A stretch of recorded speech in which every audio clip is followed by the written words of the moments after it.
আসসালামু আলাইকুম। Come for road child CRC ইসলামী বিশ্ববিদ্যালয় শাখার পক্ষ থেকে আজকে আমরা যাচ্ছি কুষ্টিয়ায় একটি বৃদ্ধাশ্রম পরিদর্শন করতে। বৃদ্ধ মায়েদের পাশে বসে একবেলা খাবার ও তাদের জন্য সামান্য উপহার সামগ্রী পৌঁছে দিতে আমাদের প্রায় সব প্রস্তুতি সম্পন্ন। ইসলামী বিশ্ববিদ্যালয়ের ডায়না চত্বর থেকে ফটো সেশনের মাধ্যমে আমাদের এ যাত্রা শুরু হয়।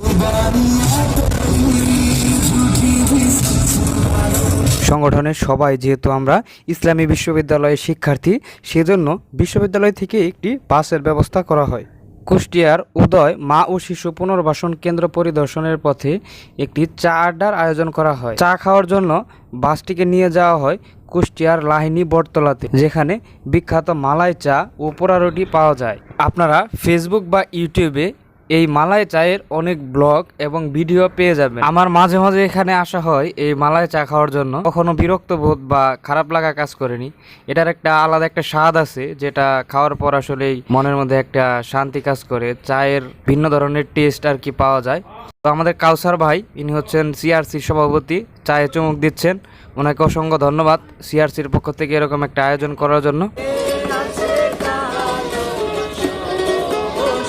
তো আমাদের চা ও গানের আড্ডা শেষ করে আমরা চলে এসেছি উদয় মা ও শিশু পুনর্বাসন কেন্দ্রে। এখানে আমাদের সবার জন্য খাবার প্রস্তুত হচ্ছে। আমরা মায়েদের সাথে বসে একসাথে বসে খাবো, তাদের সাথে আমরা কথা বলবো, তাদের সাথে ভাব বিনিময় করব। তো এই হচ্ছে আমাদের সামান্য উপহার সামগ্রী। একটু পরে বৃদ্ধ মায়েদের মাঝে এগুলা বিতরণ করা হবে। মা যে আমার সবার সেরা, অনন্তকাল অবিরত। মা যে আমার সবার সেরা, অনন্তকাল অবিরত, এই প্রতিপাদ্যকে সামনে রেখে কোরআন তেলাওয়াতের মাধ্যমে অনুষ্ঠানটি শুরু হয়। সাধারণ সম্পাদক ইমদাদুল হক ও আমাদের সিআরসির প্রধান উপদেষ্টা মণ্ডলী সদস্য ডক্টর আ.ব.ম. সাইফুল ইসলাম স্যার তার মূল্যবান বক্তব্য রাখেন। অনুষ্ঠান শেষে বৃদ্ধ মায়েদের কাছে তাদের উপহার সামগ্রী পৌঁছে দেওয়া হয়।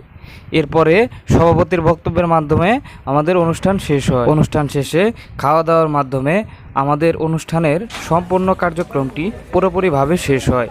তো দেখা হচ্ছে পরবর্তী কোনো ব্লগে। সবাই ভালো থাকবেন। আসসালামু আলাইকুম।